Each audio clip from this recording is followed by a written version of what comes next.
Pasar Taman Puring di Kebayoran Baru, Jakarta Selatan terbakar pada Senin malam. 500 kios pedagang yang mayoritas menjual sepatu dan tas hangus tak tersisa.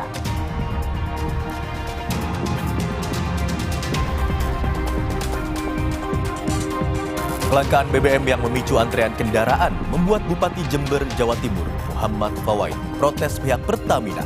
Bupati meminta Pertamina segera mengambil langkah strategis agar kelangkaan BBM segera teratasi.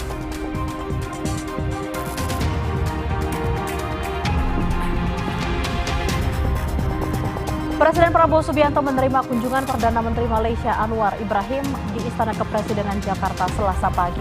Kedatangan Anwar ke Indonesia di tengah gelombang protes warga Malaysia menuntut dirinya untuk mundur. Mantan Menteri Koordinator Bidang Ekonomi dan Keuangan Industri pada tahun 1999 hingga 2000, Kwik Kian Gi meninggal di usia 90 tahun.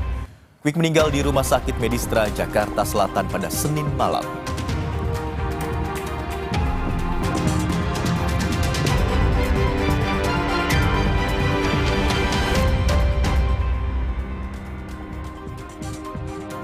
Selamat siang saudara, apa kabar Anda siang hari ini? Kita jumpa lagi dalam program Kompas Siang. Selain 5 sorotan utama tadi, simak juga informasi Polda Metro Jaya melakukan gelar perkara dengan menghadirkan sejumlah saksi dan ahli untuk mengungkap tewasnya Daru, diplomat Kementerian Luar Negeri yang ditemukan tewas di kamar indekosnya 3 pekan lalu. Pengumuman hasil gelar perkara dilakukan siang ini. Selain itu juga saudara, ada informasi polisi menangkap tersangka pembunuh driver ojek online di Gresik, Jawa Timur.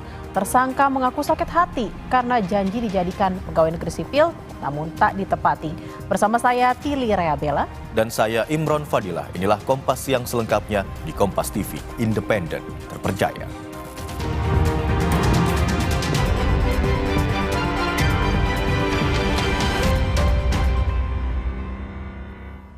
Polisi menangkap pembunuh perempuan pengemudi ojek di Gresik, Jawa Timur. Kepada polisi, tersangka mengaku nekat membunuh karena sakit hati korban tak menepati janji untuk menjadi seorang pegawai negeri. Sakit hati karena janji tak ditepati jadi alasan pemuda berinisial SR berusia 36 tahun membunuh Sevi Ayu Claudia, perempuan pengemudi ojek online di Gresik, Jawa Timur. SR ditangkap kepolisian Resor Gresik di rumah kontrakannya di Dusun Bibis, Desa Menganti, Kecamatan Menganti, Gresik. Kepada polisi, tersangka mengaku sakit hati karena korban tidak menepati janji membantunya menjadi pegawai negeri sipil. Padahal, tersangka sudah memberi imbalan uang sebesar 5 juta rupiah. Tersangka kenal sekitar 2021, yang mana saat itu korban menawarkan kepada tersangka untuk masuk PNS, sehingga tersangka memberikan uang sejumlah 5 juta. Kemudian karena tidak masuk menjadi PNS, pelaku meminta kembali uang tersebut. Namun korban beralasan masih diusahakan. Karena merasa kesal, si pelaku mengundang korban ke tempatnya, yaitu fotokopi di Sidoarjo, dengan alasan untuk kerja freelance. Nah, sampai di TKP, kemudian korban dipukul oleh tersangka sampai meninggal dunia. Total pelaku ada berapa? Jadi untuk saat ini kami baru mengamankan 1 pelaku dan 1 orang yang membantu. Usai diotopsi, jenazah Sevi tiba di rumah duka di Desa Sekardangan, Kecamatan Kota, Kabupaten Sidoarjo. Ratusan rekan seprofesi Sevi pun ikut melayat ke rumah duka hingga pemakaman. Sevi dikenal rekannya sebagai pribadi baik dan pekerja keras. Belum diketemukan. Ya. Ada beberapa handphone yang kami terima informasi dari keluarga itu ada di handphone dan 1 sepeda motor tapi warna hitam. Sebelumnya, jenazah Sevi ditemukan warga Kecamatan Kedamean dalam kondisi terbungkus kardus di pinggir jalan Kabupaten Gresik, Jawa Timur. Selain ditemukan sejumlah luka di tubuh korban, sepeda motor beserta 3 ponsel milik korban juga hilang. Polisi masih mendalami motif lebih lanjut dan rangkaian peristiwa yang menyebabkan pembunuhan. Tim Liputan Kompas TV. Lalu apa fokus pendalaman polisi usai menangkap tersangka pelaku pembunuhan pengemudi ojek online ini? Sudah bergabung bersama kami lewat sambungan Zoom, Kasat Reskrim Polres Gresik AKP Abid Uwais Al-Karni. Selamat siang Pak Kasat. Selamat siang. Pada polisi, tersangka mengaku motifnya sakit hati pada korban. Dari pendalaman, apakah ditemukan motif lain sehingga pelaku tega membunuh korban, Pak Kasat?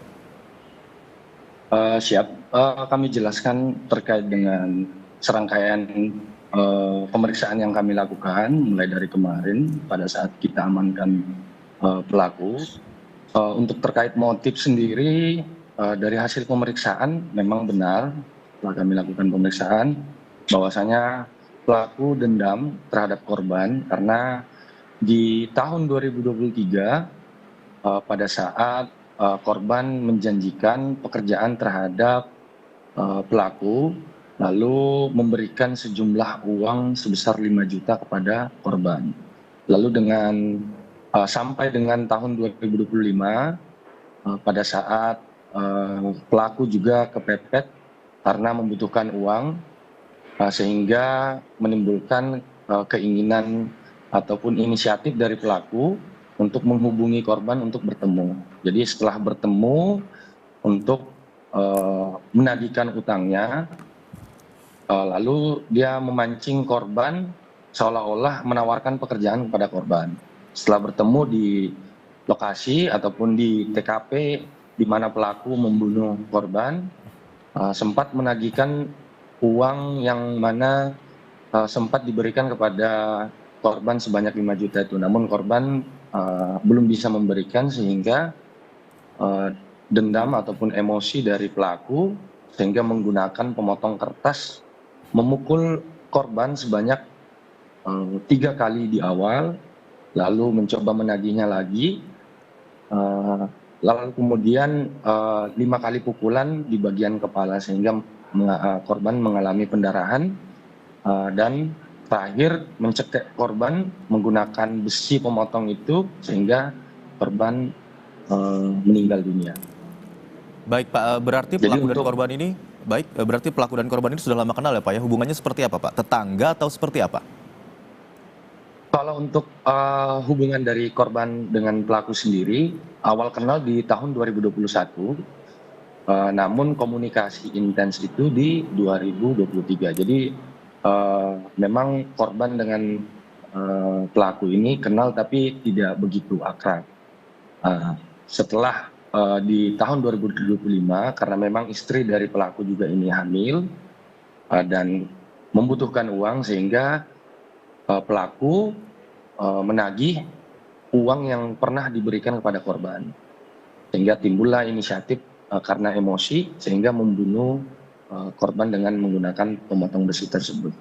Baik, apakah ada dugaan keterlibatan pihak lain yang dapat dikatakan membantu pelaku menjemput, terus kemudian berkaitan dengan pertemuan kedua pihak ini sehingga akhirnya pelaku menghabisi nyawa korban, Pak? Siap, kami jelaskan. Sejauh ini saksi-saksi yang kami lakukan pemeriksaan termasuk dari keluarga dari pelaku, terus ada bapak, ibu, adik, dan ada teman pelaku yang mana kita juga ikut amankan kemarin. Ini masih kami lakukan pemeriksaan pendalaman sejauh mana keterlibatan dari teman tersebut, karena dari pengakuan tersangka maupun dari hasil pemeriksaan kami, temannya ini hanya diajak untuk menemani ke arah tempat pembuangan mayat. Namun dari hasil pemeriksaan yang kami lakukan, keterangan dari teman dari pelaku ini bahwasanya dia tidak mengetahui bungkusan di dalam kardus itu adalah mayat ataupun jenazah dari korban. Nah, ini masih kami lakukan pendalaman, kami masih juga memeriksa beberapa saksi-saksi yang ada di TKP, masih kami komunikasi dengan beberapa pihak sehingga ini masih kami running terkait dengan pemeriksaannya. Berarti dugaan keterlibatan pihak lain masih mungkin ya Pak. Dan yang juga kami ingin tahu Pak, pasal dan pidana yang menjerat pelaku serta ancaman hukumannya seperti apa Pak? Ya, kalau terkait dengan keterlibatan, Nanti kami update secara lengkap karena nanti setelah ini kami juga akan melakukan rekonstruksi bagaimana nanti kami melakukan persesuaian terkait fakta-fakta di lapangan dengan keterangan yang diberikan kepada saksi maupun dari pelaku. Untuk pasal yang kita kenakan sendiri, kami kenakan pasal 338 KUHP dengan ancaman pidana 15 tahun penjara. Baik, hingga saat ini sudah beberapa orang yang diperiksa, termasuk keluarga dan juga teman pelaku, dan dugaan keterlibatan pihak lain juga masih terus diselidiki oleh polisi. Terima kasih atas informasi yang Anda berikan, Kasat Reskrim Polres Gresik, AKP Abid Uwais Alkarni. Terima kasih, Pak. Terima kasih.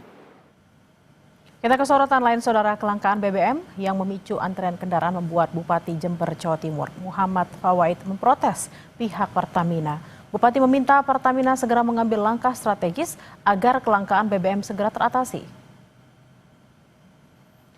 Visual drone ini memperlihatkan antrean kendaraan di SPBU Jubung, Kecamatan Sukorambi, Kabupaten Jember, Jawa Timur pada Senin sore. Antrean kendaraan mengular di jalan raya. Kelangkaan BBM terjadi karena pengiriman dari depo Pertamina Banyuwangi terkendala, penutupan jalur nasional Gunung Gimitir Jember, dan perbaikan jembatan di Bondowoso. Truk tangki Pertamina harus memutar lebih jauh melewati jalur Pantura, Saudara. Kondisi itu diperparah dengan kemacetan di Pelabuhan Ketapang Banyuwangi. Bupati Jember Muhammad Fawaid menyebut seharusnya pengiriman BBM ke Jember selama penutupan jalur Gimitir sudah diperhitungkan Pertamina sehingga tidak terjadi kelangkaan. Sementara itu, agar antrean kendaraan dan kelangkaan BBM tidak semakin parah, pihak Pertamina mengubah alur distribusi BBM dari Banyuwangi melewati arak-arak Bondowoso dan mengalihkan suplai ke Surabaya dan Malang sejak Sabtu kemarin, serta Tuban dan Madiun sejak hari Senin. Dan juga kekecewaan kepada Pertamina akan adanya kejadian ini yang tidak diantisipasi. Namun dari penjelasan Pertamina semalam itu membuat saya agak sedikit lega karena malam ini sudah ada pengiriman besar-besaran untuk BBM yang diperuntukkan untuk Kabupaten Jember. Bahkan armada yang dipakai bukan dari Banyuwangi lagi, tetapi ini besar-besaran pengiriman dari Malang, dari Surabaya, bahkan di luar Jember dari Solo. BBM terdampak diantaranya 41 di wilayah Jember dan juga 8 di Bondowoso. Ini terus kami monitor ketersediaan stoknya dengan mengupayakan alternatif rute tadi, baik lewat Surabaya langsung, lewat Malang, maupun juga dukungan-dukungan setelahnya lewat Tuban dan juga Madiun. Tentunya ini menjadi bagian yang menjadi tanggung jawab kami selaku distributor energi utama di wilayah Jawa Timur, dengan mengupayakan sampai dengan saat ini per hari ini sudah ada 79 mobil tangki dengan ukuran 16 dan 24 KL yang kami alih suplaikan untuk memenuhi kebutuhan energi dalam bentuk BBM di wilayah Jember dan sekitarnya.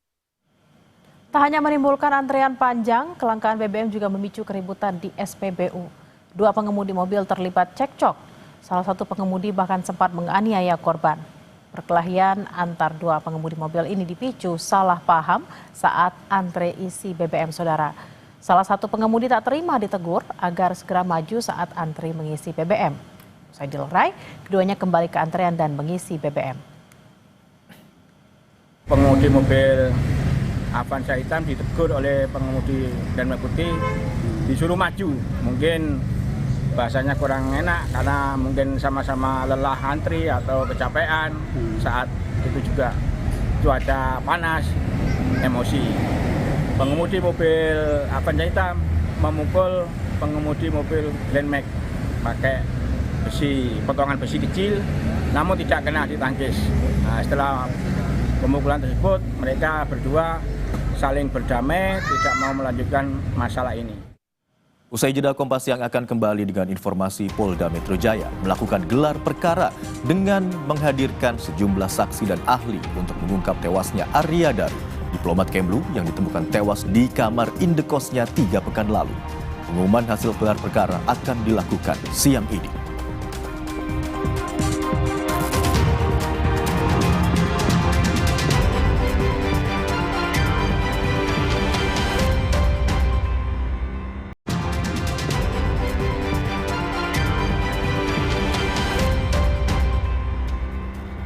Polda Metro Jaya melakukan gelar perkara dengan menghadirkan sejumlah saksi dan ahli untuk mengungkap tewasnya Daru, diplomat Kemlu yang ditemukan tewas di kamar indekosnya 3 pekan lalu.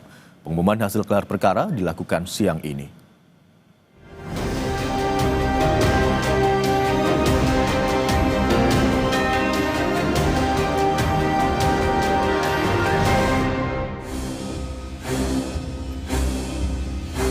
Tiga pekan pasca ditemukan tewas, polisi hingga kini belum mengungkap penyebab kematian diplomat Kemlu Arya Daru Pangayunan di dalam kamar indekosnya di kawasan Menteng, Jakarta Pusat.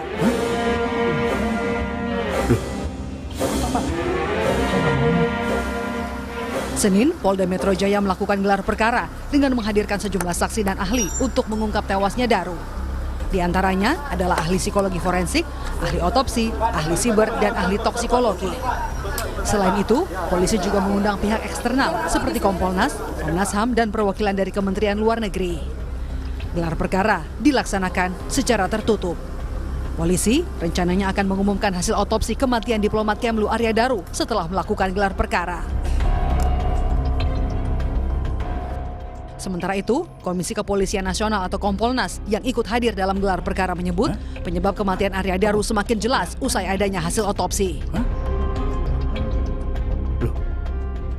Komisioner Kompolnas Hairul Anam bilang, proses penanganan kasus kematian Daru membutuhkan waktu yang lama karena banyak item yang harus diperiksa. Karena memang pada akhirnya yang ditelusuri sangat kompleks, sangat banyak. Dari rekam jejak digital, banyak variasi yang pada akhirnya juga ditemukan, didalami dan ditemukan. Dari segi otopsi, ya banyak item-item otopsi yang semakin lama semakin dibuka lebih terang, lebih kompleks. Dari segi latar belakang juga ditelusuri lebih dalam dan lebih kompleks. Itulah yang membuat ya proses penanganan ini membutuhkan waktu yang lebih panjang.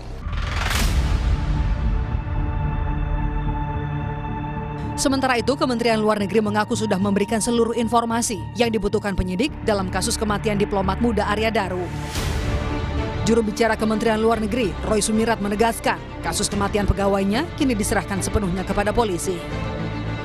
Terkait data-data yang dibutuhkan yang waktu itu disinyalir akan membantu proses penyelidikan oleh kepolisian lebih lanjut. Sehingga dalam hal ini tidak ada lagi kewajiban yang harus kami lakukan selain menunggu kesimpulan dari apa yang akan disampaikan oleh pihak kepolisian. Sampai itu terjadi, maka tidak ada yang bisa kami sampaikan. Karena kewajiban kami as of now hanya kepada kepolisian. Bahkan juga mungkin saya bisa ikut menghimbau kepada teman-teman untuk juga dapat mencari titik kesetimbangan bagaimana bentuk dari coverage isu tersebut, baik itu dampaknya terhadap kedinasan Kementerian Luar Negeri yang mungkin dalam situasi ini sebenarnya sangat terbatas, dan juga pihak keluarga misalnya. Karena tidak segala sesuatu itu lagi-lagi harus menjadi sebuah tontonan publik, domain stagecraft-nya saja. Sebelumnya, penyidik menyebut menemukan tas milik diplomat Arya Daru. Tas itu ditemukan di lantai 12 gedung Kemlu atau tepatnya di tangga menuju rooftop. Tas itu berisi rekam medis diplomat Arya. Bahwa penyidik menemukan adanya rekam medis korban, rekam medis korban di salah satu rumah sakit umum di Jakarta tertanggal 9 Juni 2025. Ya, saya tidak bisa menyampaikan apa isinya, tapi intinya ditemukan rekam medis milik korban, ya, di mana di situ berbunyi tentang rawat jalan dari penyakit yang dialami oleh korban. Hari Senin semua ahli akan dipanggil oleh penyelidik untuk didudukkan lagi pada penyelidik dengan seluruh ahli. Kemudian di situ nanti akan dari Direktorat Reserse Kriminal Umum akan menyimpulkan faktanya apa sebenarnya yang terjadi dari seluruh alat bukti yang sudah didapatkan. Kasus kematian diplomat muda Kementerian Luar Negeri Arya Daru Pangayunan sudah memasuki pekan ketiga. Setelah jenazahnya ditemukan tewas terlakban pada 8 Juli 2025 lalu, polisi hingga kini belum menemukan penyebab kematian Arya Daru, apakah dibunuh atau bunuh diri. Tim Liputan, Kompas TV. Kita bergabung dengan jurnalis Kompas TV Tifal Solesa dan juru kamera Aufa Farid di Polda Metro Jaya. Selamat siang Tifal, banyak pihak yang turut dilibatkan dalam gelar perkara kemarin. Lalu rencananya pukul berapa pengumuman dari gelar perkara akan disampaikan oleh polisi? Kabar terakhir yang kami terima, Imron, rencananya pada pukul 1:30 siang. Waktu Indonesia bagian Barat, Polda Metro Jaya akan mengumumkan hasil penyelidikan dari pengusutan atas kematian diplomat muda Kementerian Luar Negeri Republik Indonesia Arya Daru Pangayunan. Nantinya akan diumumkan langsung oleh dua pihak, yakni Direktur Reserse Kriminal Umum Polda Metro Jaya bersama dengan Kepala Bidang Humas Polda Metro Jaya di dalam ruang serbaguna Satya Prabu, Gedung Ditreskrimum Polda Metro Jaya. Awalnya rencana untuk penyampaian keterangan pers bakal dilangsungkan di titik saya melaporkan di sekitar area luar Gedung Ditreskrimum dan Ditreskrim Sus Polda Metro Jaya, namun berpindah ke area dalam gedung. Sehingga yang menarik untuk dicermati sejauh mana kemudian hasil penyelidikan ini dijalankan oleh polisi, terutama dari Direktorat Reserse Kriminal Umum, ditambah dengan kaitannya dengan sejumlah bukti yang sudah dipegang sejauh ini. Tidak hanya bukti CCTV di komplek Indekos almarhum Arya di Gondang Dia Menteng, Jakarta Pusat, tapi juga bukti-bukti lainnya yang sedikit banyak sudah terkuak ke publik menggambarkan hal-hal yang bisa jadi berkaitan dengan kematian Arya ini. Tadi sempat disinggung masalah isi tas Arya. Selain rekam medis rawat jalan, di sana juga ditemukan ada pakaian yang baru dibeli, kemudian ada obat-obatan yang dibeli yang ada di dalam tas Arya tersebut, termasuk juga nota-nota dan alat-alat kantor. Apakah ini masih ada kaitannya? Sesungguhnya sampai sekarang belum ada penjelasan lebih detail dari polisi apakah ini semua berkaitan atau tidak. Itu satu hal. Kemudian masalah lakban kuning yang dibeli bersama dengan istri almarhum Arya di Yogyakarta. Disebutkan bahwa lakban yang dibeli langsung di Yogyakarta ini sebagai barang yang biasa dipakai oleh pegawai Kementerian Luar Negeri saat bepergian ke luar negeri sebagai penanda untuk menandakan barang-barang tertentu. Apakah ini masih ada kaitannya? Harapannya bisa dijawab nanti saat konferensi pers berlangsung kira-kira pukul 1:30 siang waktu Indonesia bagian Barat. Meskipun kemudian laptop yang disita ini masih didalami oleh polisi, yang juga menarik dicermati adalah saat ponsel dari Arya ini masih belum ditemukan. Tapi klaim dari pihak Polda Metro Jaya, dari pihak penerangan masyarakat Bidang Humas Polda Metro Jaya menyampaikan bahwa meskipun kemudian ponsel ini belum ditemukan jejaknya, tapi jejak-jejak percakapan lewat aplikasi WhatsApp ini masih ada atau terdeteksi di dalam laptop yang ditemukan oleh polisi dalam tas almarhum Arya Daru Pangayunan ini. Sejauh ini yang kami pahami, selain kemarin sudah dilakukan gelar perkara tertutup dengan melibatkan banyak ahli, termasuk pihak eksternal dari Komisi Kepolisian Nasional atau Kompolnas, sejauh ini total sudah ada 24 saksi dan ahli yang didalami atau dimintai keterangannya oleh polisi untuk mengetahui motif, setidaknya yang juga menarik untuk dicermati, motif dan apa kasus pidana yang muncul di balik kematian Arya ini, apakah bunuh diri atau pembunuhan atau ada kemungkinan-kemungkinan lainnya. Kalau dari rincian yang kami pahami sejauh ini 6 orang yang sudah dimintai keterangan berasal dari pihak-pihak yang berada di kompleks Indekos almarhum Arya, kemudian istri Arya Daru juga sudah diperiksa oleh polisi, ditambah juga ada 7 rekan Arya di Kementerian Luar Negeri, lalu ada 4 pihak terkait termasuk sopir angkutan daring atau taksi yang sempat membawa Arya melakukan aktivitas bepergian, dan juga dokter rawat jalan yang ini masih ada kaitannya juga dengan temuan rekam medis rawat jalan yang ditemukan dalam tas almarhum Arya di sekitar kompleks Kementerian Luar Negeri Republik Indonesia, dan juga ada 6 orang ahli. Di awal perjalanan kasus ini sesungguhnya polisi belum menemukan ada tanda-tanda kekerasan yang muncul pada tubuh korban ataupun di sekitar tempat kejadian perkara. Tapi yang menarik dicermati adalah apakah kemungkinan hasil otopsi yang disebut sudah dipegang oleh polisi ini akan diumumkan dan bisa membuat lebih terang lagi kasus ini, apakah muncul tindak pidana-pidana tertentu. Imran. Baik, tentunya kita tunggu bersama. Rencananya pukul 13.30 siang hari ini Polda Metro Jaya akan menyampaikan hasil pengusutan atas kematian diplomat Kemlu Arya Daru Pangayunan. Terima kasih atas laporan Anda, jurnalis Kompas TV Tifal Solesa dan juru kamera Aufa Farid yang melaporkan dari Polda Metro Jaya. Dan informasi usai jeda saudara, hingga Selasa pagi, asap masih mengepul dari lokasi kebakaran Pasar Taman Puring, Kebayoran Baru, Jakarta Selatan. Petugas pemadam disiagakan untuk mengantisipasi api kembali berkobar.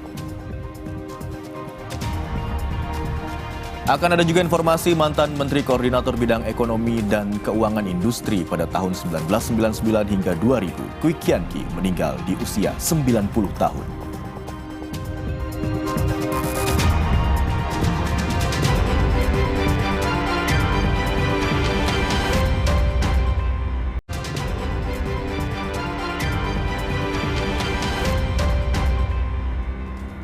Menteri Koordinator Bidang Ekonomi era Presiden Abdurrahman Wahid dan Menteri PPN Kepala Bappenas era Presiden Megawati Soekarno Putri, Kwi Kian Gi, meninggal dunia Senin malam.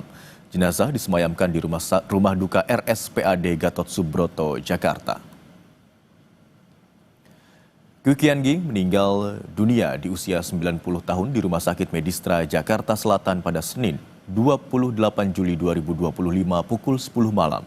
Sebelumnya, almarhum Kwi Kian Gi sempat dirawat selama kurang lebih 2 bulan di Rumah Sakit Medistra Jakarta.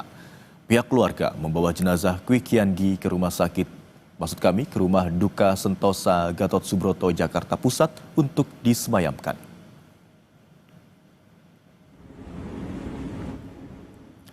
Kwi Kian Gi yang juga fungsionaris PDI Perjuangan pernah menjabat sebagai menteri di era Presiden Abdurrahman Wahid atau Gus Dur dan Presiden Megawati Soekarno Putri. Kwi Kian Gi juga merupakan sosok ekonom handal di era Presiden Soeharto. Sebagai bentuk pengabdian untuk dunia pendidikan Indonesia, Kwi Kian Gi mendirikan Institut Bisnis dan Informatika Indonesia.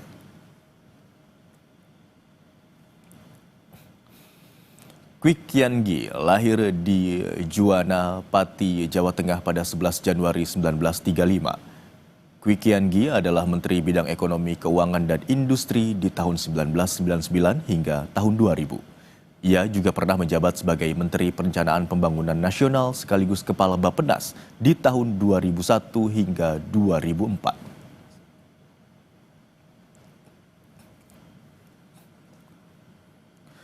Informasi terkini kita segera bergabung dengan jurnalis Kompas TV Edwin Chan dan juru kamera Junaidi Saputra di Rumah Sakit Pusat Angkatan Darat Jakarta Pusat. Selamat siang Edwin, seperti apa rencana persemayaman almarhum Kwi Kian Gi? Selamat siang Imron dan juga saudara.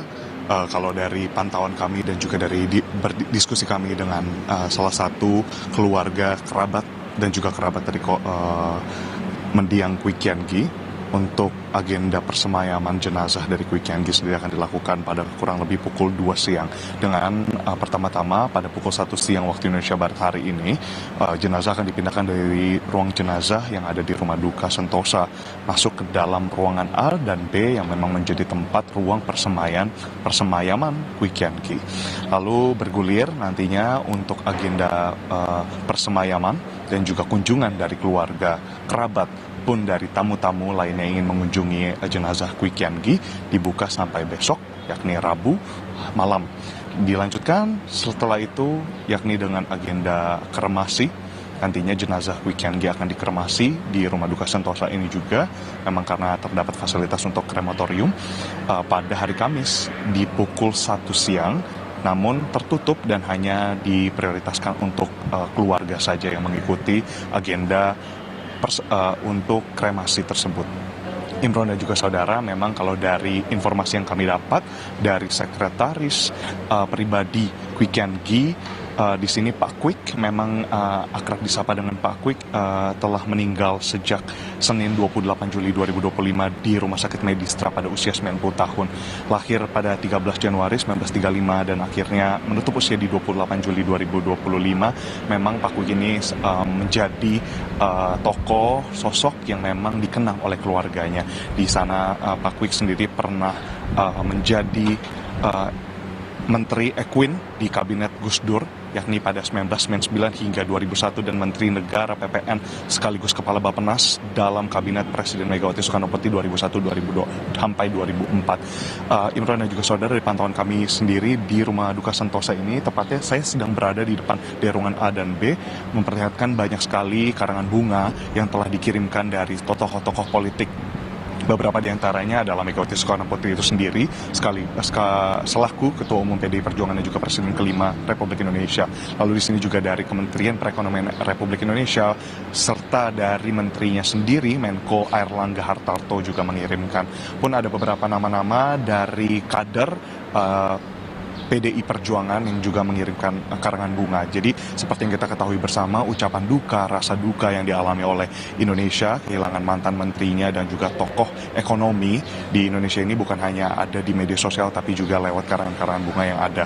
Nantinya Imron juga saudara, kita akan lihat bersama untuk prosesi persemayaman pada pukul 1 ketika jenazah masuk dan juga pukul 2 ketika memang tamu dipersilahkan untuk hadir. Tadi dari pantauan kami, Imron dan juga saudara, sudah ada beberapa keluarga inti yang hadir berangsur-angsur, dimulai dari adik dari mendiang Kwi Kian Gi sendiri telah hadir di dalam, ditemani dengan sekretaris pribadi dari Kwi Kian Gi. Lalu berlanjut tadi ada juga kunjungan dari para kerabat jauh, keluarga jauh maksud kami, yakni sepupu, lalu datang bersama dengan cucu-cucu mereka untuk kemudian menghaturkan pesan terakhir, pesan kenangan dan juga kedukaan terhadap Kwi Kian Gi. Imron. Baik, rencananya persemayaman dari jenazah Kwi Kian Gi akan dilakukan pukul 1 siang ini di Rumah Duka RSPAD Gatot Subroto, Jakarta. Terima kasih atas laporan Anda, jurnalis Kompas TV Edwin Chan dan juru kamera Junaidi Saputra. Dan informasi lainnya, saudara, hingga Selasa pagi asap masih mengepul dari lokasi kebakaran Pasar Taman Puring, Kebayoran Baru, Jakarta Selatan. Petugas pemadam kebakaran disiagakan untuk mengantisipasi api kembali berkobar. Gambar udara memperlihatkan asap masih menyelimuti lokasi kebakaran Pasar Taman Puring, Kebayoran Baru. Api juga masih menyala di salah satu kios. Mobil pemadam kebakaran disiagakan untuk pendinginan dan mengantisipasi api kembali berkobar. Sementara itu, sejumlah pedagang mendatangi kios mereka untuk mengecek apakah masih ada barang yang bisa diselamatkan. Kebakaran hebat melanda Pasar Taman Puring pada Senin petang kemarin. Akibatnya, 500 kios ludes terbakar. Penyebab kebakaran diduga karena korsleting.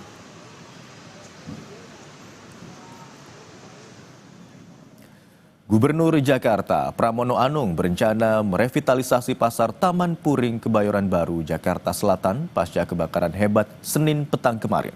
Pramono menyebut ini ketiga kalinya Pasar Taman Puring kebakaran. Pasar akan direvitalisasi karena aktivitasnya masih tinggi dan dibutuhkan oleh masyarakat. Di sana sudah 3 kali. Dan untuk itu kita akan tentunya tetap akan kita perbaiki, kita persiapkan. Karena pasar itu adalah pasar rakyat yang dibutuhkan oleh rakyat setempat dan itu pasar yang aktivitasnya masih sangat tinggi. Tetapi tentunya dengan adanya kebakaran ini kita akan bantu untuk perbaiki fasilitas yang ada dan saya nggak ngecek apakah ada aparnya atau tidak, tetapi yang jelas penanganannya cukup cepat kemarin karena mungkin areanya bisa damkar datang dan sebagainya sehingga bisa teratasi dengan baik.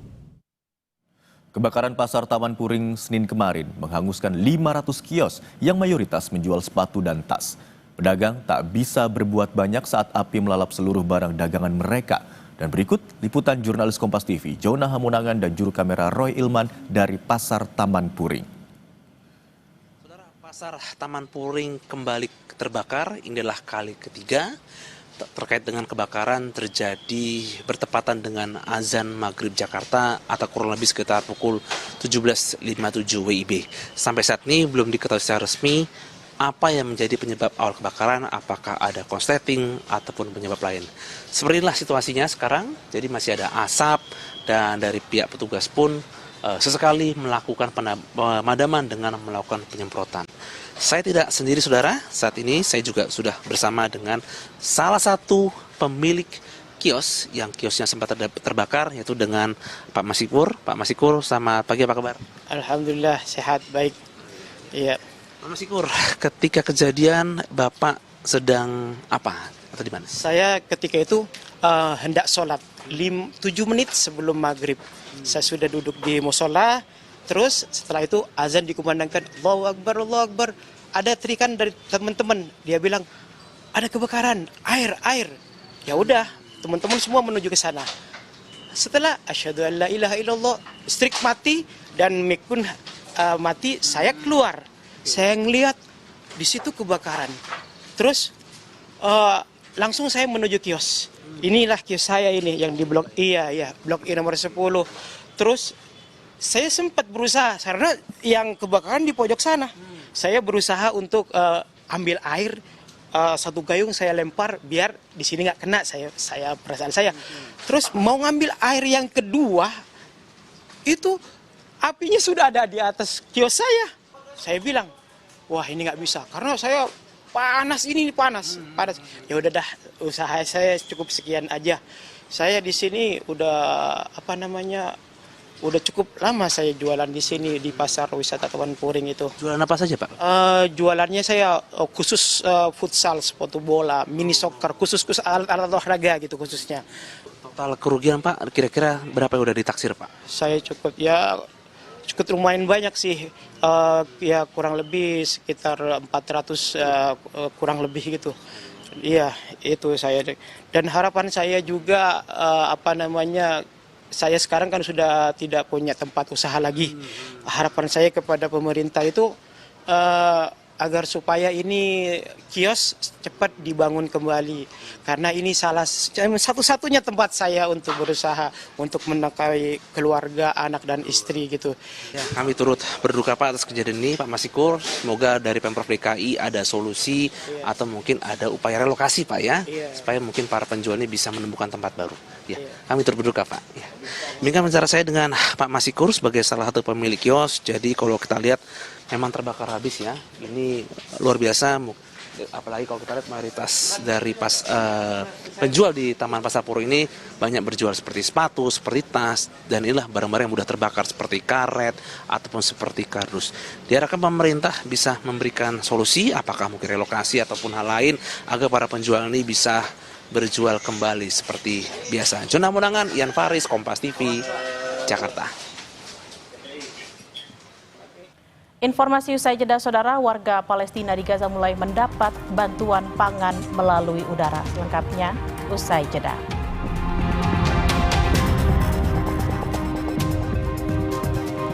Juga ada informasi, saudara, kami akan mengajak Anda untuk melihat makanan khas Lampung Segubal. Ukuran yang raksasa membuat kue ini memecahkan rekor muri.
Saudara, warga Palestina di Gaza mulai mendapat bantuan pangan melalui udara. Bantuan lewat udara ini terjadi setelah Israel mengumumkan penghentian sementara serangan di wilayah Gaza. Sebuah pesawat terbang rendah di atas Khan Yunis dengan melepaskan parasut berisi bantuan di atas kota Zawaida. Parasut itu mendarat di dekat tenda-tenda pengungsi, saudara. Bantuan lewat udara ini terjadi ketika Israel mengumumkan penghentian sementara serangan di 3 wilayah Gaza, yakni Al-Mawasi, Deir al-Balah, dan Gaza City. Langkah ini dimaksudkan untuk memfasilitasi pengiriman bantuan dan menetapkan koridor kemanusiaan yang aman. Sementara PBB dan organisasi lainnya terus mendorong akses yang lebih luas melalui penyeberangan darat dan distribusi terorganisasi melalui kelompok-kelompok kemanusiaan yang telah mapan.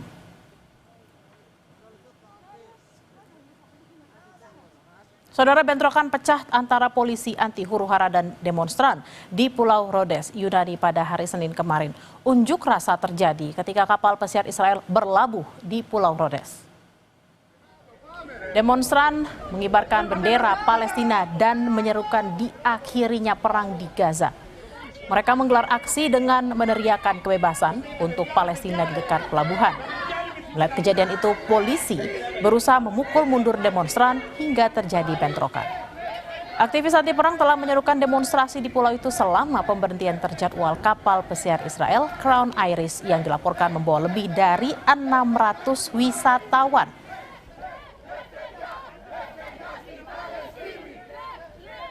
Yang juga jadi sorotan, Saudara, Perdana Menteri Malaysia Anwar Ibrahim mengumumkan Thailand dan Kamboja telah sepakat menerapkan gencatan senjata mulai Senin malam waktu setempat. Kesepakatan ini disampaikan setelah pertemuan di Putrajaya, Pusat Administrasi Malaysia. Dalam konferensi pers bersama dengan Perdana Menteri Kamboja dan Perdana Menteri sementara Thailand, Perdana Menteri Malaysia memaparkan langkah demi langkah proses penurunan ketegangan, termasuk mekanisme pelaksanaan dan pengawasannya. Kedua negara sepakat untuk gencatan senjata tanpa syarat yang mulai berlaku pada 28 Juli 2025 pukul 24 waktu setempat.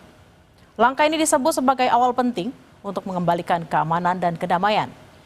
Sebagai ketua ASEAN saat ini, Malaysia siap memimpin tim pemantau untuk memastikan pelaksanaan gencatan senjata.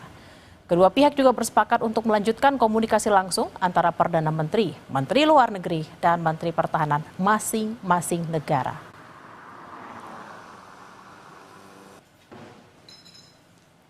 Saudara, seorang pria bersenjata menembak 5 orang di sebuah pasar makanan segar di ibu kota Thailand yang kemudian mengakhiri hidupnya sendiri.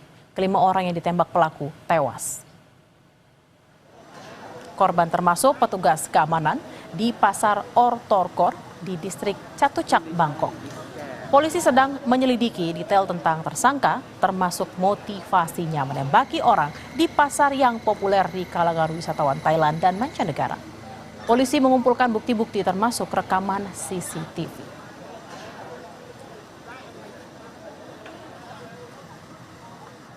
Usai jeda, Saudara, prajurit TNI dari Kodim 0710 Pekalongan melakukan budidaya ikan lele.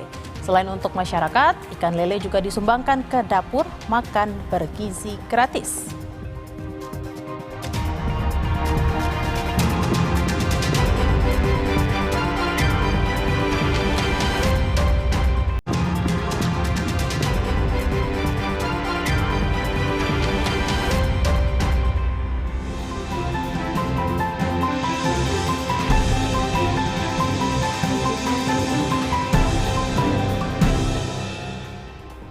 Saatnya kita simak sejumlah cerita menarik dan inspiratif dari berbagai daerah di tanah air dalam Cerita Nusantara. Kali ini giliran kawan-kawan kami dari Biro Kompas TV di Pekalongan, Jawa Tengah dan Bandar Lampung. Sudah bersiap ada Wiwi Loresa dan juru kamera Ari Himawan di Pekalongan, Jawa Tengah, serta Hemarina dan Rian Winarta di Lampung. Kita akan ke Pekalongan terlebih dahulu. Wiwi, ada informasi menarik apa dari sana? Silahkan. Baik, selamat siang Bella dan juga saudara. Ada 2 sorotan dalam Cerita Nusantara dan Biro Kompas TV Pekalongan, Jawa Tengah. Sorotan yang pertama, saudara, dalam upaya mendukung program ketahanan pangan nasional dan meningkatkan kesejahteraan masyarakat, prajurit TNI dari Kodim 0710 Pekalongan, Jawa Tengah melakukan budidaya ikan lele. Selain dibagikan kepada masyarakat, ikan lele tersebut juga disumbangkan ke dapur makan bergizi gratis.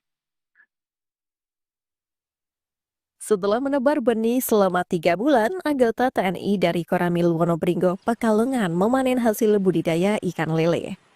Mereka memilah satu persatu ikan lele yang dipanen untuk disalurkan ke warga kurang mampu, masyarakat sekitar Koramil, dan dapur makan bergizi gratis. Sebelum dibagikan, ikan lele dibersihkan terlebih dahulu isi perutnya. Kemudian dimasukkan ke ranjang dan disalurkan kepada warga maupun dapur makan bergizi gratis. Di lokasi makan bergizi gratis, anggota TNI ini menyalurkan 30 kg lebih setiap harinya. Penyaluran ikan lele dari TNI ini merupakan upaya pendukung program ketahanan pangan nasional dan meningkatkan kesejahteraan masyarakat. Budidaya ikan lele yang dijalankan oleh Koramil ini bukan hanya sekedar kegiatan ekonomi, tetapi juga menjadi solusi strategis dalam memperkuat perekonomian. Kegiatan ini menjadi bukti nyata komitmen TNI dalam mendukung masyarakat, khususnya dalam pemenuhan kebutuhan pangan yang bergizi, murah, dan mudah diakses. Di samping membantu pemerintah dalam melaksanakan makan bergizi gratis, bisa membantu dengan adanya lele. Lele juga sangat membantu protein bagi siswa-siswa yang sekolah. Seperti itu, harapan ke depan lancar, bisa membantu unggulan pemerintah. Berharap program penyaluran ikan lele bisa menjadi inspirasi bagi dapur-dapur MBG lainnya untuk berkoordinasi dan bekerja sama dengan Koramil dalam pemenuhan kebutuhan bahan pangan, khususnya protein hewani. Ari Himawan, Kompas TV, Pekalongan, Jawa Tengah. Baik, sorotan selanjutnya, Saudara, puluhan relawan di Pekalongan, Jawa Tengah mengikuti simulasi kecelakaan laut. Simulasi ini dilakukan untuk meningkatkan keterampilan para relawan agar memahami tugas dan peran masing-masing saat terjadi bencana. Simulasi penanganan kecelakaan laut oleh 40 relawan gabungan di Kabupaten Pekalongan digelar di Pantai Wonokerto. Dalam simulasi ini, 4 pemancing dikabarkan terseret arus di pantai. Dengan mematangkan koordinasi, para relawan membagi tugas di lapangan. Ada yang mendirikan posko bencana, dapur umum, dan melakukan pencarian. Posko didirikan untuk memudahkan para relawan berkoordinasi, terutama dengan para keluarga korban, sekaligus sebagai penentu langkah apa yang dilakukan dalam pencarian para korban. Dalam pencarian korban terseret arus di pantai, 3 orang diantaranya berhasil diselamatkan, sementara 1 lainnya ditemukan dalam kondisi meninggal dunia. Simulasi evakuasi laut ini merupakan hari kedua dari kegiatan latihan gabungan yang digelar oleh Forum Koordinasi Potensi Pencarian dan Pertolongan Pantura Barat, bekerja sama dengan BPBD Kabupaten Pekalongan dan Basarnas Semarang. Meningkatkan kemampuan teknis potensi SAR, khususnya di bidang water rescue, di bidang dapur umum, dan di bidang manajemen posko, yang nantinya akan berguna bagi mereka pada saat melaksanakan operasi SAR yang sesungguhnya.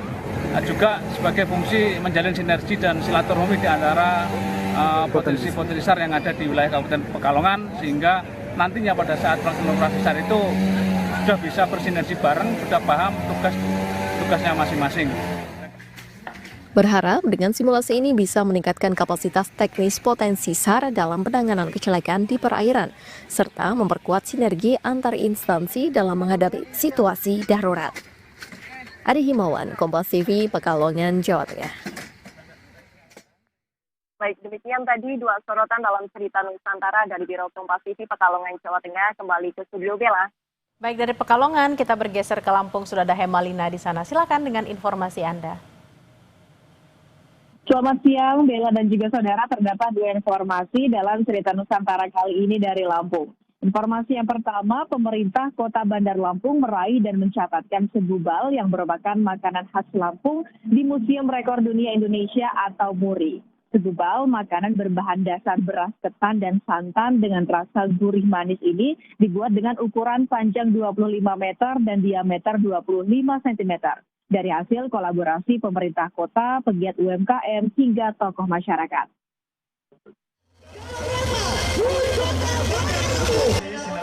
Ini adalah segubal atau makanan khas Lampung yang berhasil memecahkan rekor MURI dengan memiliki ukuran panjang 25 meter dan diameter 25 cm. Penghargaan Museum Rekor Dunia Indonesia diberikan kepada pemerintah Kota Bandar Lampung dan disambut begitu antusias oleh masyarakat yang turut menyaksikan pada Minggu pagi 27 Juli kemarin. Yusuf Ngadri selaku Direktur Operasional Rekor MURI mengatakan bahwa segubal makanan tradisional Lampung yang terbuat dari beras ketan, santan dan dibungkus daun pisang ini sebagai bentuk warisan nenek moyang di bidang kuliner khas daerah.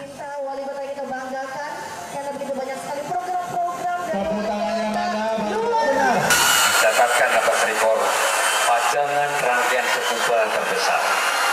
Diameter 25 cm dengan panjang 25 meter.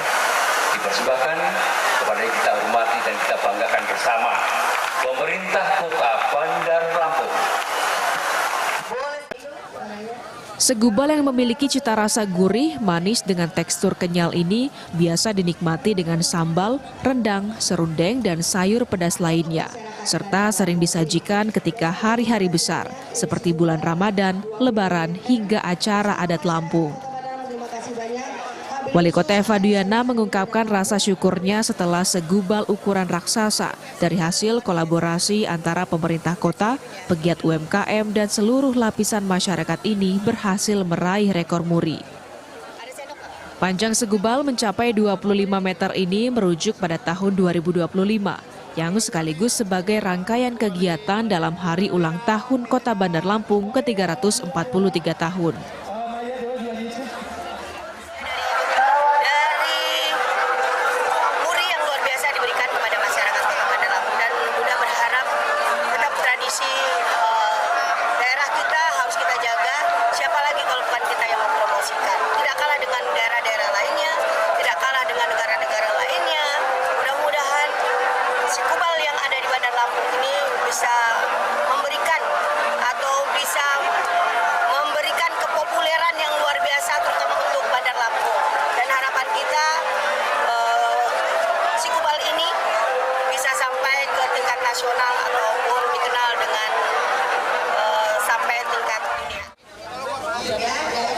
Selain memecahkan rekor muri, pemerintah Kota Bandar Lampung juga menghadirkan festival makanan tradisional yang diikuti oleh ratusan peserta dengan beragam menu.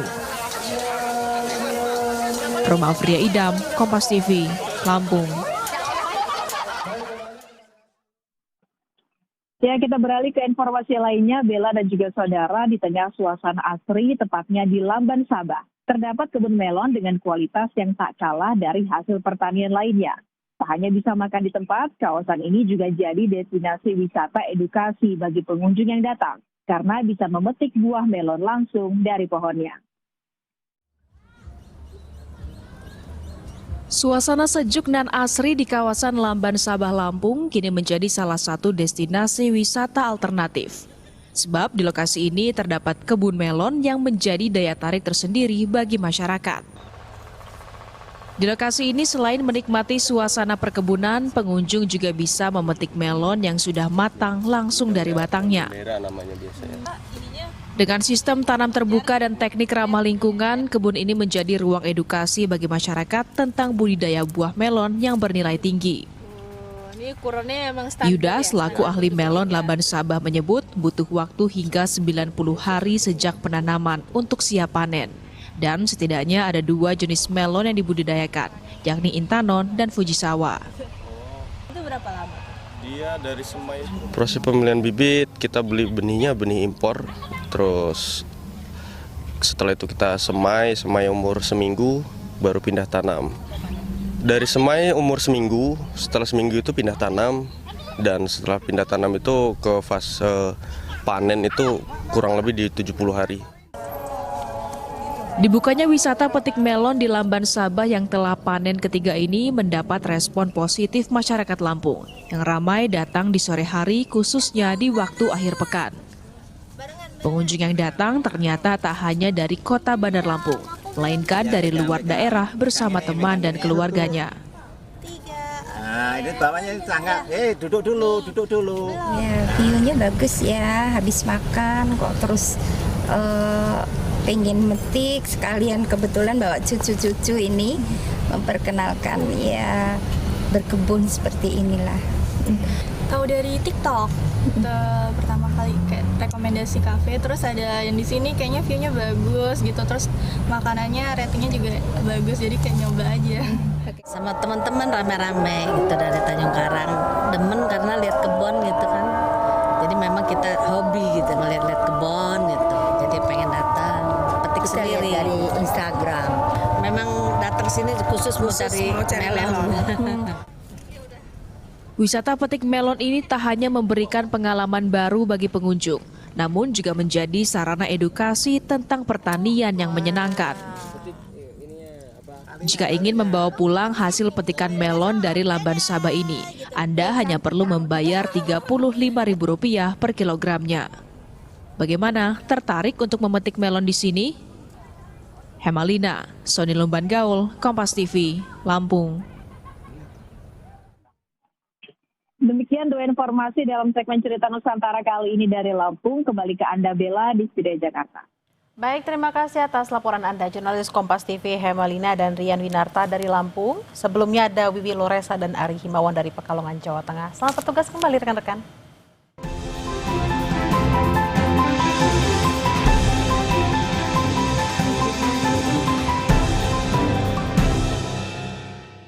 Informasi usai jeda, Saudara, Presiden Prabowo Subianto menerima kunjungan kenegaraan Perdana Menteri Malaysia Anwar Ibrahim di Istana Merdeka, Jakarta, Selasa pagi.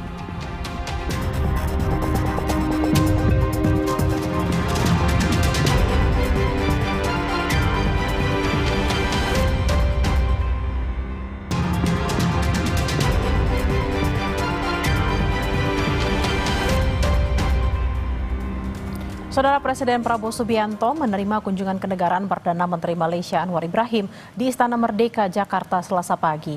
Kunjungan ini dalam rangka konsultasi tahunan ke-13 antara kedua negara. Salah satu topik yang dibahas mengenai kemitraan ekonomi komprehensif regional yang dilanjutkan dengan pertemuan bilateral.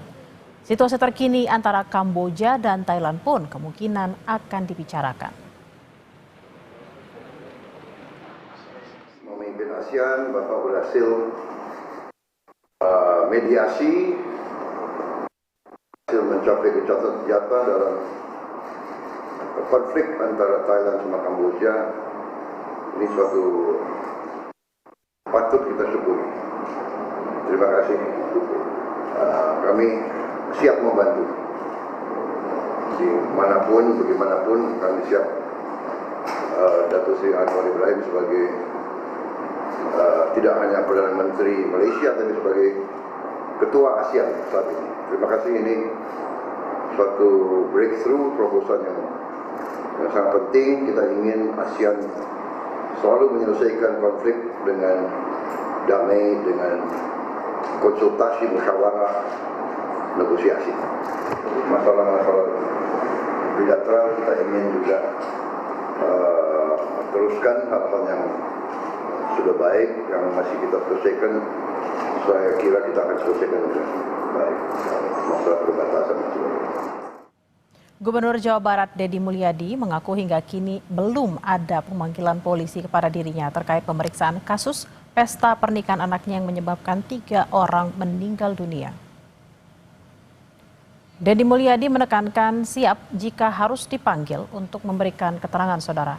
Deddy menekankan dirinya tak terlibat pesta rakyat yang digelar di siang hari yang berujung merenggut korban jiwa. Deddy memang berencana menggelar pesta rakyat namun di malam hari. Pembagian makanan gratis di siang hari di luar agenda yang direncanakan.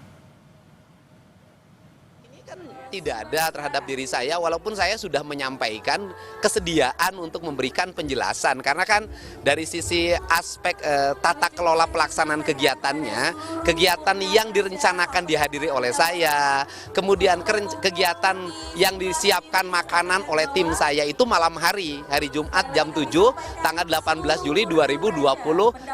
Sedangkan peristiwa ini terjadi kan pada siang hari jam 13.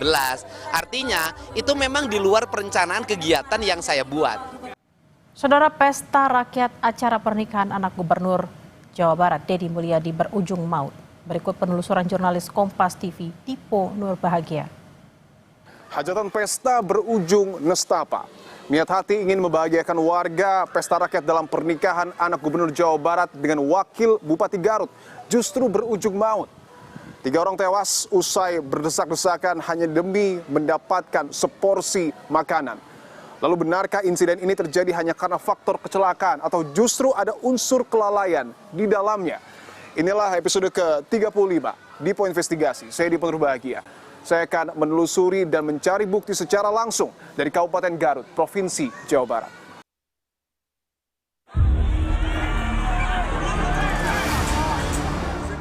Saya akan bersama dengan saksi mata yang kala itu melihat secara langsung bahkan membantu mengevakuasi warga dan juga para korban. Saya akan bertemu dengan yang juga salah satu pengusaha di sekitar area alun-alun Kabupaten Garut, Bu Nelis, apa kabar? Baik. Bu, boleh kita berbincang sebentar, Bu, ya? Boleh, boleh.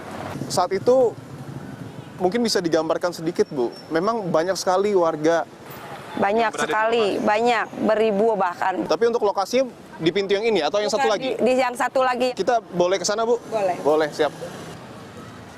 Di sini tuh masyarakat tuh berkejebun penuh banget. Dari sini Dari sudah sini penuh? sudah penuh. Sampai batas sini nih. Kalau di lapang emang kosong kan? Sampai batas sini? Iya. Kalau di lapang kosong, di sana ada panggung kan buat pesta nanti malam harinya gitu. Dari jam berapa, Bu, itu ramai? Dari jam 8 pagi udah masyarakat udah pada berdatangan. Dari jam 8 pagi? Iya. Asumsinya masyarakat sudah tahu dong akan ada acara ini? Soalnya kan di media udah diumumin kayak di Facebook, IG, gitu. Untuk stand makannya, Bu, itu sudah ada dari pagi atau baru ada siang? Kalau stand makanan sih udah dari pagi juga udah dibenahin ya. Cuman untuk makanan sendiri mungkin dari jam 11 baru pada datang mungkin gitu. Soalnya saya kan nggak lihat jelas gitu. Di sini tuh pada penuh. Di sini penuh semua, Bu, ya? Iya. Nah, saya lihat di sini. Ibu pertama kali nunggu di mana? Di sini. Di sini? Iya. Oh, Bu Lis di sini nunggu ya, ngelihat ya? Nunggu di sini, lihat banyak yang kejebak bawa anak-anak itu. Kan kalau di video itu yang berdesak-desakan di gerbang dan depan gerbang ya? Di sini juga sama. Pas masuk itu cuma dikasih ini segini. Cuman jaraknya segini? Segini. Dari sekian banyak orang? Iya. Tapi nggak dipakai ini, cuman dijaga aja sama Satpol. Nah, kemudian ditutup lagi. Udah 2 kali pembukaan, terjadilah chaos. Padahal sudah mungkin ribuan orang ingin masuk.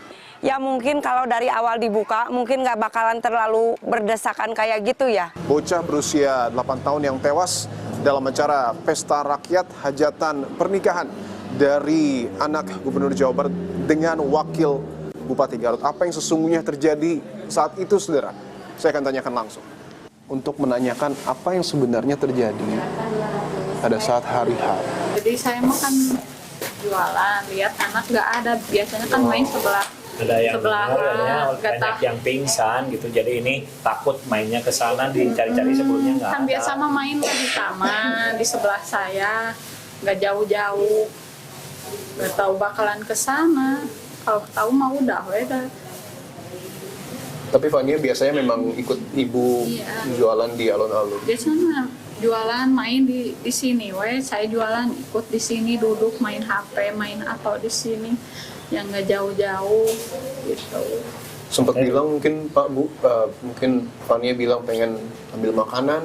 Enggak Pak. Makanya saya kaget, tahu-tahu dicari ke sana kemari nggak ada.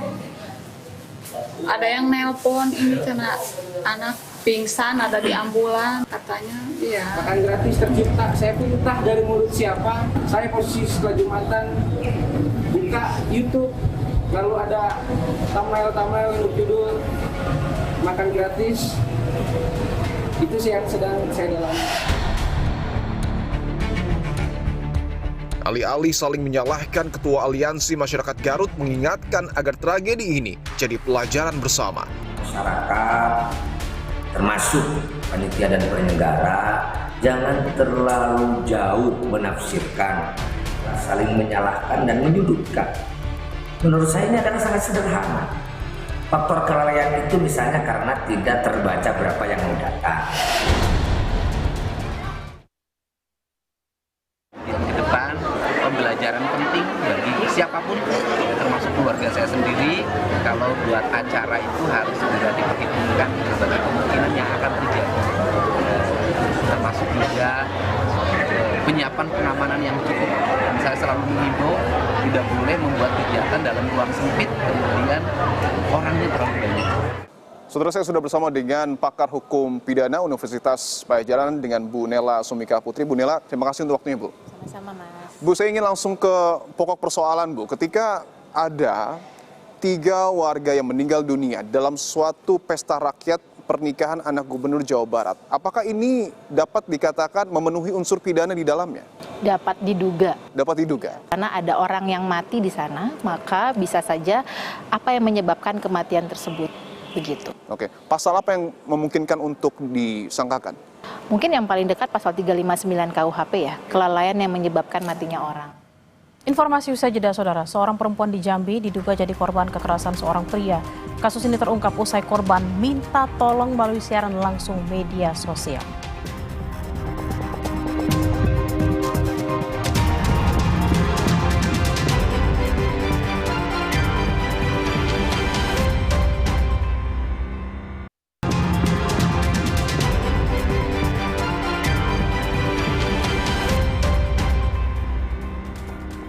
Saudara, hingga Selasa pagi, asap masih mengepul dari lokasi kebakaran pasar Taman Puring, Kebayoran Baru, Jakarta Selatan. Petugas pemadam disiagakan untuk mengantisipasi api berkobar kembali.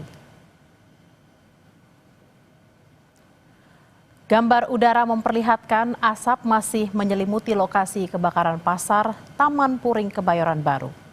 Api juga masih menyala di salah satu kios, saudara. Mobil pemadam disiagakan untuk pendinginan dan mengantisipasi api kembali berkobar. Sementara itu, sejumlah pedagang mendatangi kios mereka untuk mengecek apakah masih ada barang yang bisa diselamatkan. Kebakaran hebat melanda pasar Taman Puring Senin petang kemarin. Akibatnya 500 kios ludes terbakar. Penyebab kebakaran diduga karena korsleting.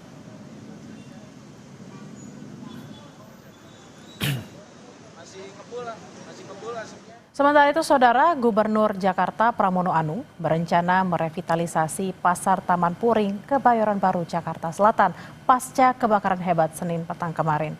Pramono menyebut ini ketiga kalinya pasar Taman Puring terbakar.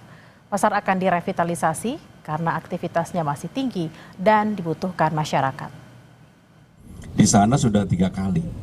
Dan untuk itu kita akan tentunya tetap akan kita perbaiki, kita persiapkan.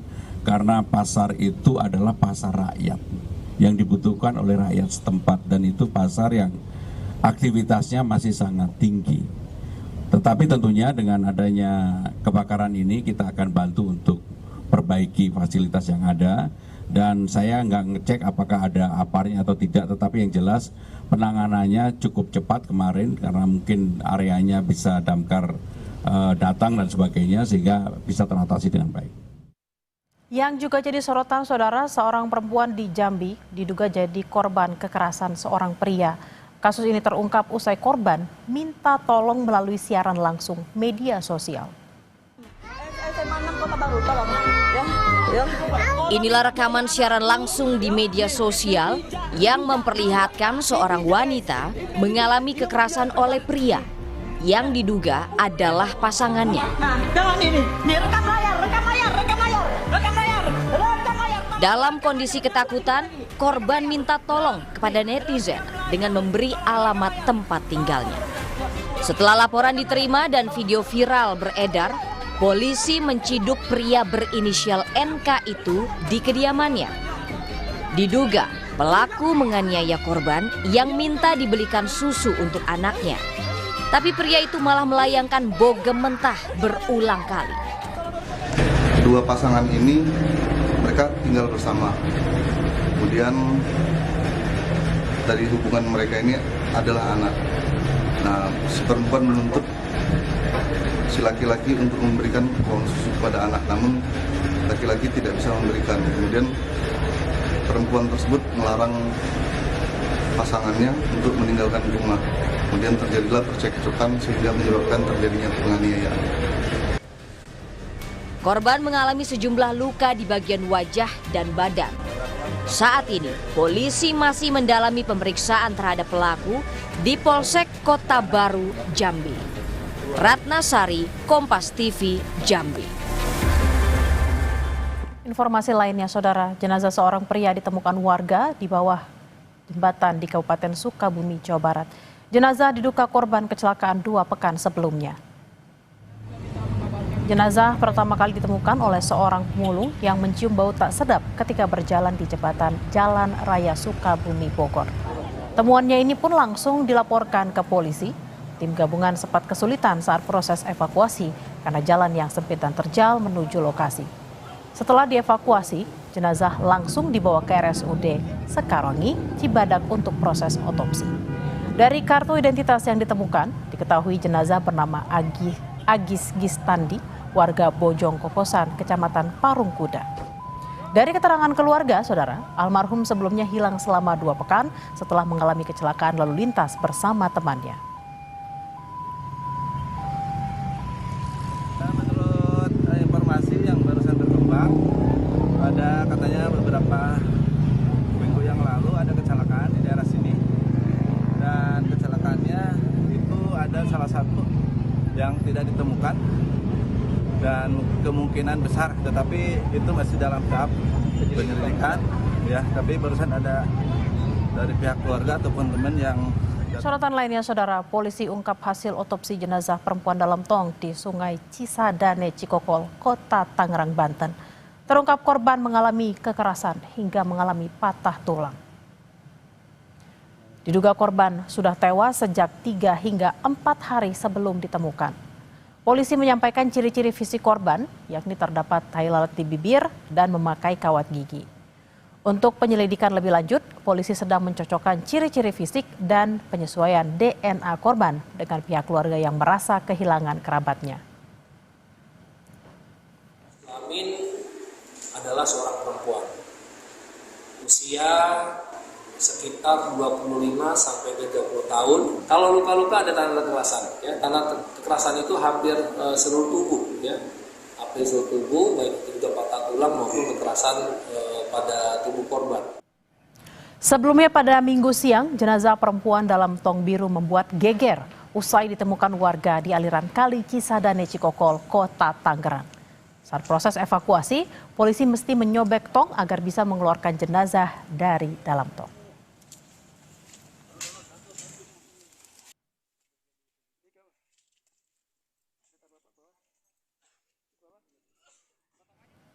Saudara, informasi tadi sekaligus menjadi penutup jumpa kita hari ini. Kami ingatkan Anda agar jangan lupa cukupi kebutuhan air mineral Anda setiap hari dan rasakan kesejukannya.